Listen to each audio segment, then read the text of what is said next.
Little man, would you come on? You keep it up, and you're going to make us late. My youngest brother paid no attention to me.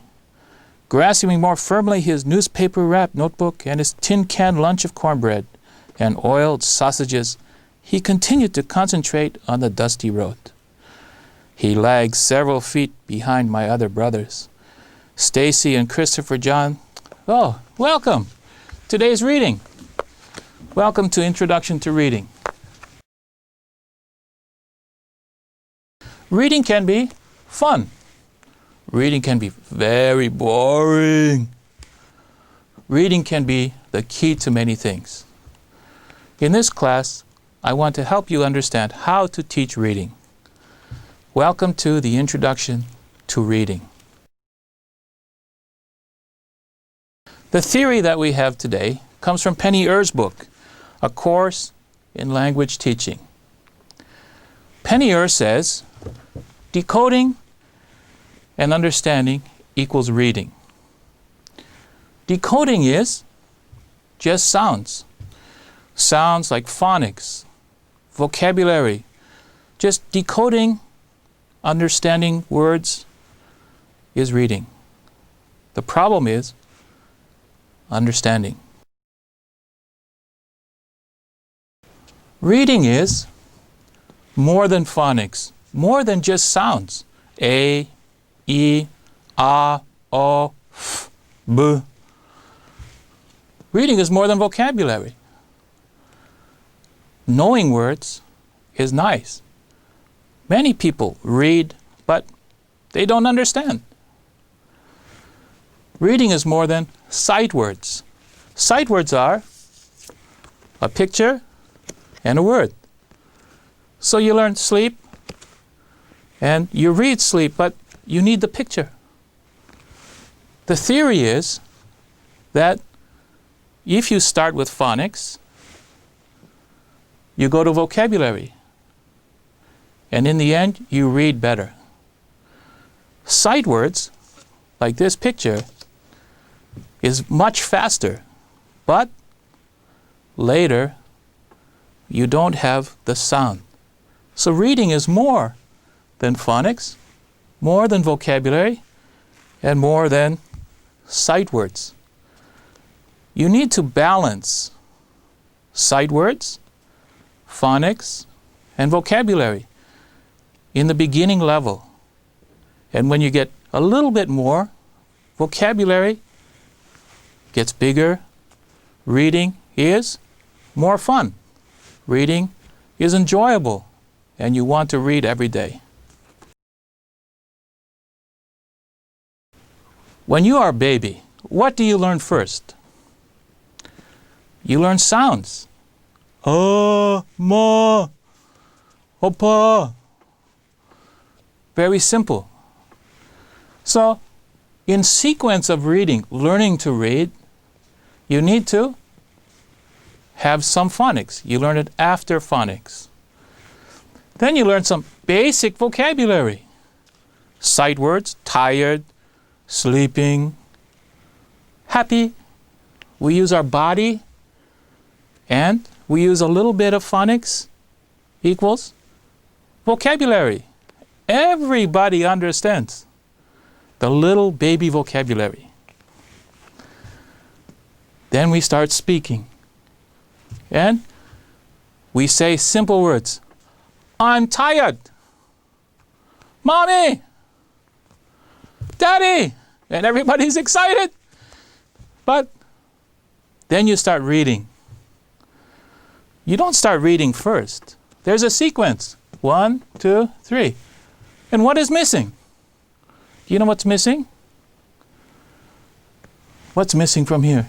Phonics, vocabulary, speaking, grammar. Let's write that down. Grammar.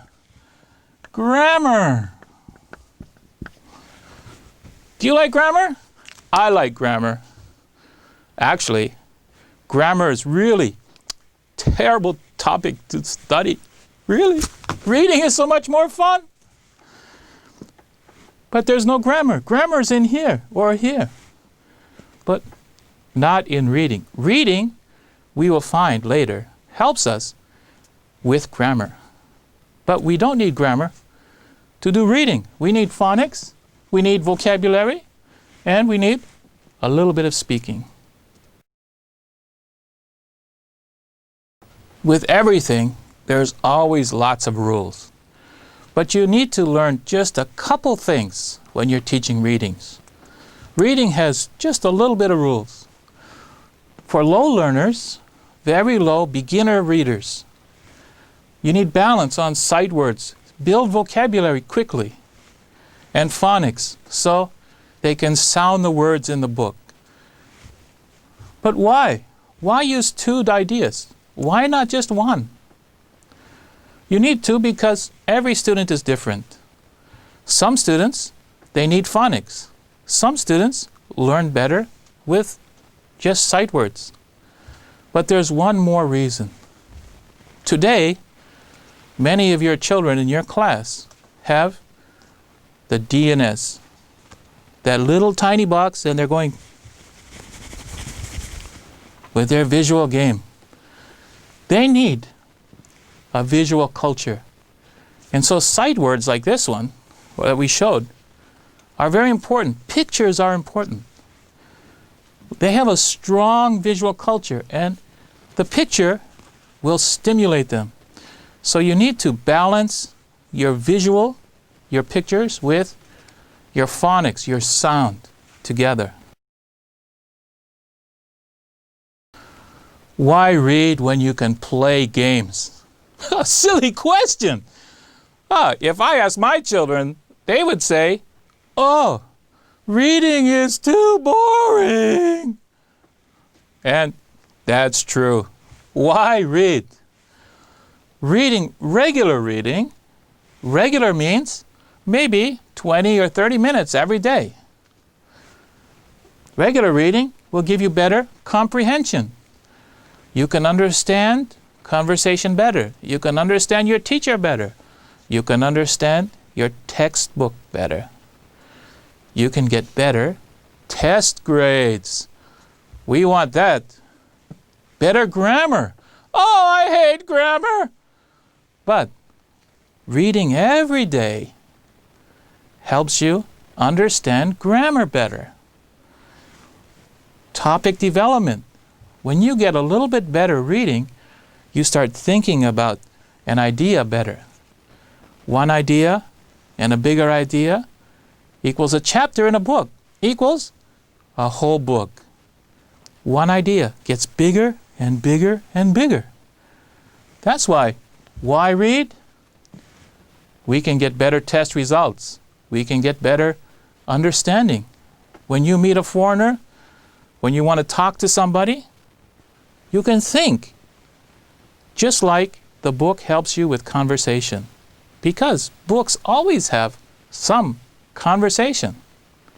Not just, "Hello, how are you? I am fine, thank you, and you?" "Me too." So read 20, 30 minutes every day. It will help you every day. How to teach reading for low-level readers. Why read when you don't know anything about English or any kind of reading? Oh, so terrible. How can you teach? Teach with rhymes. Mary had a little lamb. Very simple ones. Itsy bitsy spider. Easy, fun. Remember, reading can be fun. So do it with rhymes. Rhymes equals rhythm. English is rhythm. You need to learn to read like that. And many rhymes have that rhythm. Very good for you. Read with pictures. Pictures is, think about an idea. Look at a picture and make a sentence. Make a word. Tell me. Speak to me. Use pictures for visualization, to see. Longer is not one sentence, not one paragraph, one chapter. Read longer gives you better idea development. Developing children's thinking, seeing, creating new pictures, and rhythm equals good communication. So, why read? For low learners, it's the beginning of good communication. With everything, there's always some problems. Understanding the problems with teaching reading will help you to teach English better or to teach reading better. One of the big problems is endings. In conversation, endings are important. And with reading, you learn those endings because you're reading them. You know, finishing words tell you time. Time is ing, continuous time. Ed, which is past time. As, which is now time. It also says who. Is it her? Is it him? Is it me? The S says it's not me, it's her. How many? S again? There's 3 S's. So we have to know what does it mean. And a little grammar and the ending S tells us how many. But reading too slow can be boring. Let me show you. This is very slow reading. Tell me if you're excited. The blue black shine that had so... Oh, are you sleeping? I'm sleeping. Reading too slow is very boring. And so we come to another part of teaching reading that we want to look at. Because too slow, so what is the solution? Do you know the solution? We will find out today. Why read? To help teach reading, you need to have a purpose. If the student has no purpose to read, they're not interested in reading. So give them a reason to read. You have to find that reason. Every book, every child, every class, find a reason to help them read. Vary, change the purpose. Read and then ask questions about background. What is the story about? Where is it? What about information? Read a book and have some information, like a tourist book, information about Korea, or America, or France. The plot, a little higher readers, like this one, there's a real good story, a mystery story. And when you get to here, you talk about what is going to happen, and you give them a reason to read. And when they have a reason, it is fun. Really it is. And when they read longer, 1 chapter equals 1 idea. 1 chapter equals better understanding of the story. Reading 1 chapter helps understand the plot. What is the author really talking about? What kind of information is important to continue? What background to help the story be understood? Give them a reason and a purpose to read. And reading will be, what is it? F-U-N, fun.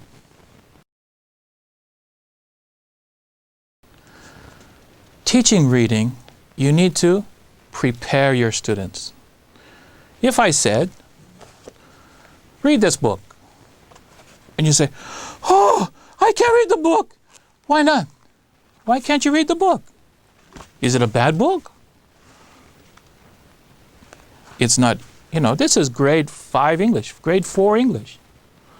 Really? Oh. And you say, oh, it's such a big book. I can't read it. Oh. That's okay. If I prepare you to read this, I will create interest in the book. If I tell you a little bit of the story, you will say, oh, I want to know the story. Tell me. Read the book. Create interest, number 1. Otherwise, reading is boring. Low level, very beginner, they need a decoder list. What is decoder list? Decoder. Ah, that was almost in the beginning. Decoder is to sound out words you want to sound. Okay, let's look at this right here. Can we see this right here? Red hen had 10 eggs in a bag. What words would you use to give your students, your very early reader students, before reading? Maybe red or hen. What is hen? Hen. Oh, chicken! Ah, okay. So you give them a list. Red, color, hen, bag, 10, hen, 10. Okay? A little bit of phonics. Bag of eggs. What's a bag of eggs? My eggs don't come in a bag. Do yours? No. They come in a package. Bag of eggs. Nan. Hen, 10.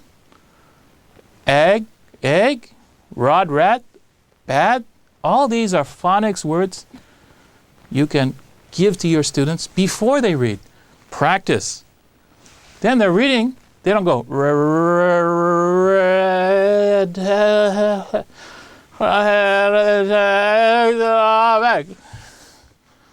Oh. No.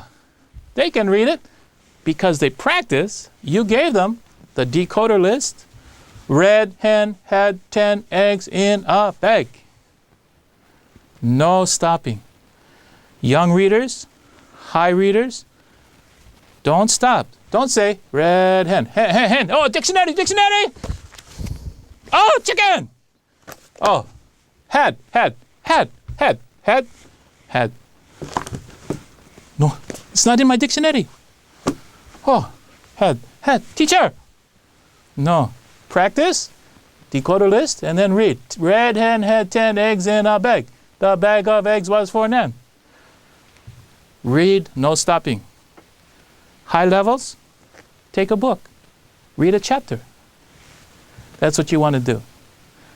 So, number 1, create interest. Teaching, reading has to have interest. Otherwise, reading is nothing. Reading has no value if there's no interest. So choose books that are interesting to your student. Don't choose just silly books. Prepare them. Give them a decoder list so they can learn new words. When they're reading, they read the whole book. No stopping. Not one page, not red, hen. One smooth idea, and they understand. So let's think about this creating interest. Expression, meaning loud. Happy. Expression is 50% of communication.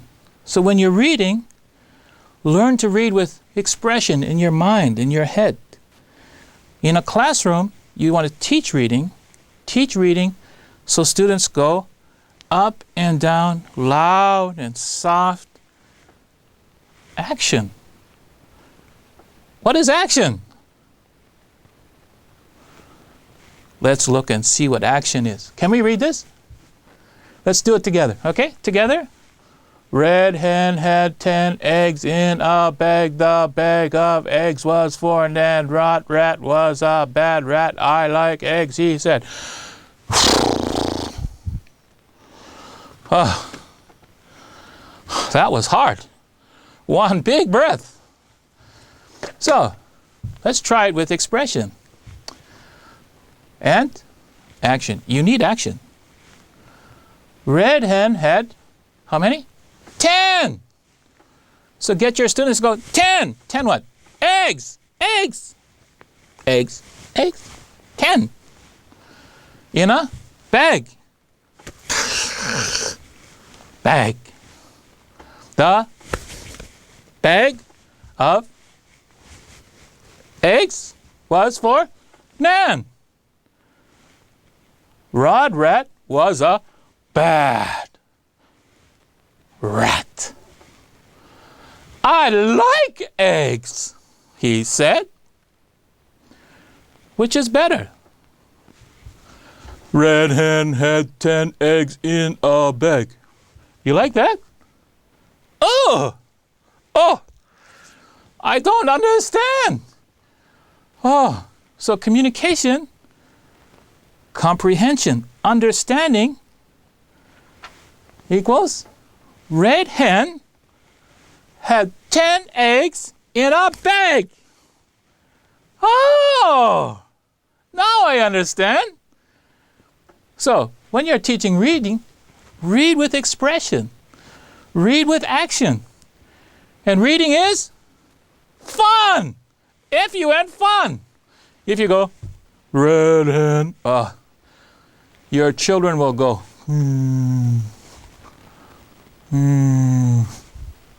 And they'll go, oh, you know what? That's funny. And you're going to go, stop. They need action to focus. They need expression to learn communication, comprehension, and better everything in fun and enjoyment.